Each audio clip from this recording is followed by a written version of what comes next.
Over the years, some bikes have pushed the limits so far that they ended up banned. But what made them too dangerous to handle?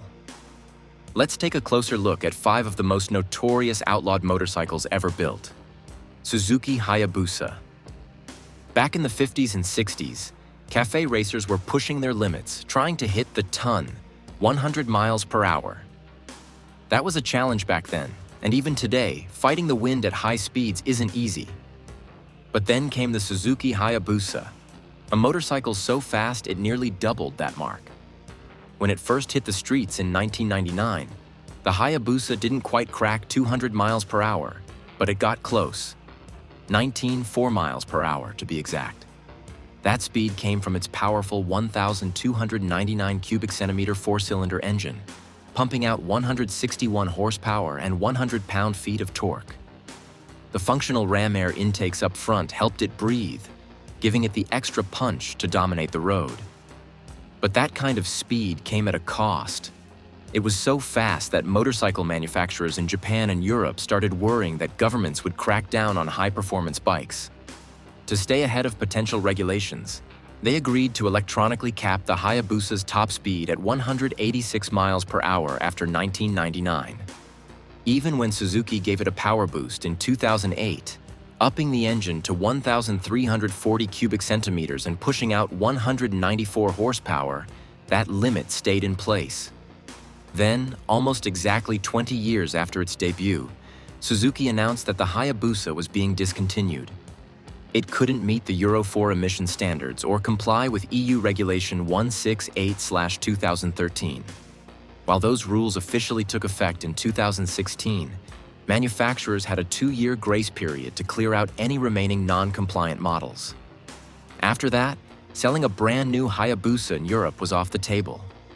And it wasn't just Europe. Many other countries, including Japan, had similar emissions regulations, making the bike nearly extinct worldwide. The one place it held on a little longer was the US, where it remained on the market for an extra year. But with production halted in Japan, its time in the States was short-lived too. Dodge Tomahawk. Dodge has never been one for subtlety. While other car makers were downsizing engines to meet emissions rules, Dodge was busy stuffing 700 horsepower monsters like the Hellcat and Demon into sedans. And just when you thought they'd hit their limit, they didn't. So, in what can only be described as a gasoline-fueled fever dream, Dodge's engineers took things to a whole new level. Half the wheels of a Charger, but twice the insanity. And the craziest part? They actually built it. Unveiled at the 2003 Detroit Auto Show, Dodge introduced the world to the Tomahawk. Now picture this. A massive V10 engine from the Viper, mounted on 2 swing arms, attached to a set of double-tire wheels, and topped with a tiny saddle. That was the Tomahawk. The handlebars? Stretched way out front. Your feet? Kicked way back, nearly level with the rear wheel. And before LED headlights became a thing, the Tomahawk was already rocking them. This machine was ahead of its time in ways that didn't even make sense. But the real star of the show? That engine. An 8.3-liter V10 SRT beast pumping out 500 horsepower. Dodge crunched the numbers. No actual test runs, just math, and came up with a wild estimate. 420 miles per hour. That's faster than a Category 5 Hurricane. Did they ever prove it? Nope. But does it even matter? Not really. It was big, loud, and completely unhinged. Now here's where it gets even crazier. The Tomahawk almost went into production. Bud Bennett, the guy running RM Motorsports, was told that if he could find 20 serious buyers, Chrysler would greenlight a run of 100. But then reality kicked in. Lawsuits, safety concerns, you know, the usual. And Dodge wisely backed out. In the end, only 4 Tomahawks were ever hand-built. 1 stayed with Chrysler, 1 with Bennett, and 2 were sold for $500,000 each. Though with some key electronic bits removed to prevent, well, explosions. Yamaha YZF-R6. This is one of those bikes that always comes up in conversations about Yamaha's best. And for good reason. It wasn't just fast, It was groundbreaking. As Motorcycle pointed out, it was the first production 600cc four-stroke to hit 100 horsepower right out of the factory. With a blistering top speed of 165 miles per hour, it wasn't just about looks. It backed it up on the track, even clinching the 2011 Supersport Championship according to Ultimate Motorcycling. Built for experienced riders, it wasn't just for the pros, but for anyone who craved serious speed and power.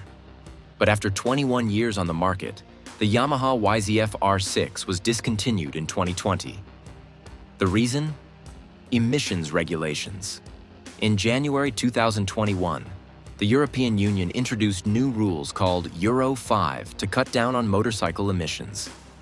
The YZF R6 didn't meet the new standards, which required all motorcycles in Europe to produce less than 1 gram of carbon monoxide per kilometer. And because of that, Yamaha had no choice but to stop selling the YZF-R6, not just in Europe, but in the US as well.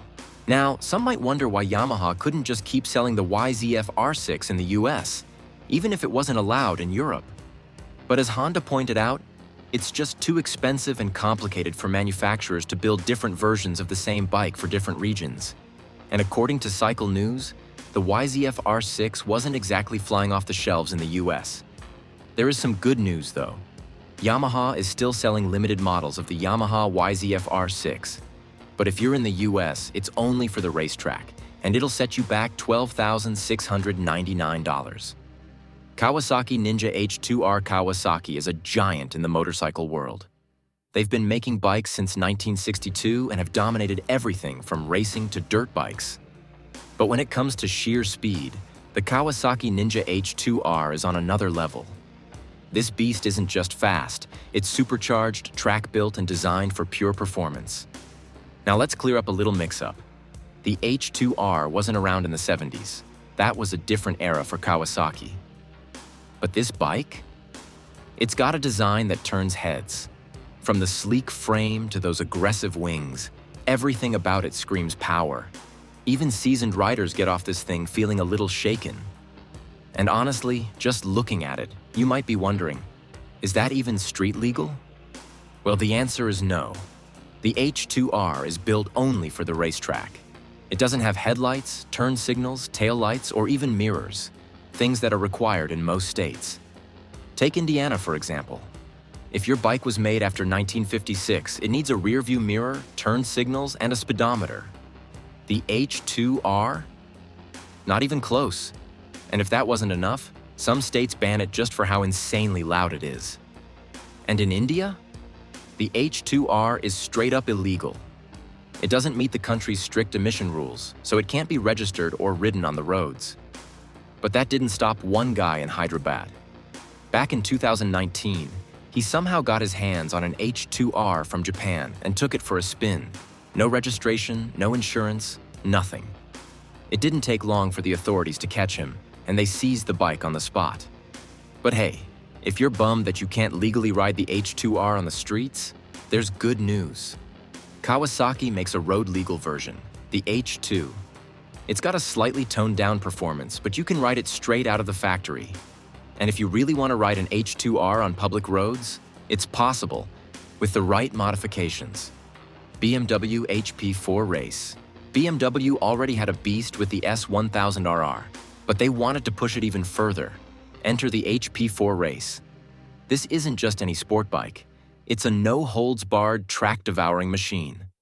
With 215 horsepower and a screaming 14,500 RPM redline, this limited production monster is built for one thing: pure speed. Now, BMW didn't just slap this thing together. Every engine gets tested on a bench, making sure it's delivering the full 215 horses before it's broken in. That means when a rider gets their hands on it, it's ready to scream at full speed right out of the crate. On paper, the HP4 Race looks like BMW's attempt at the ultimate 1000cc track weapon, loaded with every high-end part you could imagine. And yeah, it's pricey. But when you break it down, with Öhlins FGR 300 forks, Brembo GP4PR calipers, and a 2D dash with data logging, it might actually be worth more than what BMW is asking. Honestly, they might even be taking a loss on each one. But BMW didn't just stop at making an elite track bike. They went beyond the limits of even professional racing. The frame? Pure carbon fiber, not aluminum. The wheels? Also carbon. So advanced, they aren't even allowed in competition. And here's the kicker. Despite being engineered like the ultimate race machine, it can't compete in World SBK or even be homologated for the streets. No ABS, no lights, no catalyst, just raw, unfiltered performance. And with a price tag that soared past the homologation limit, it was simply too expensive to qualify. If you found this video helpful, be sure to give it a thumbs up and subscribe for more insights and tips about trucks, cars, and everything in between. Thanks for watching, and we'll see you in the next video.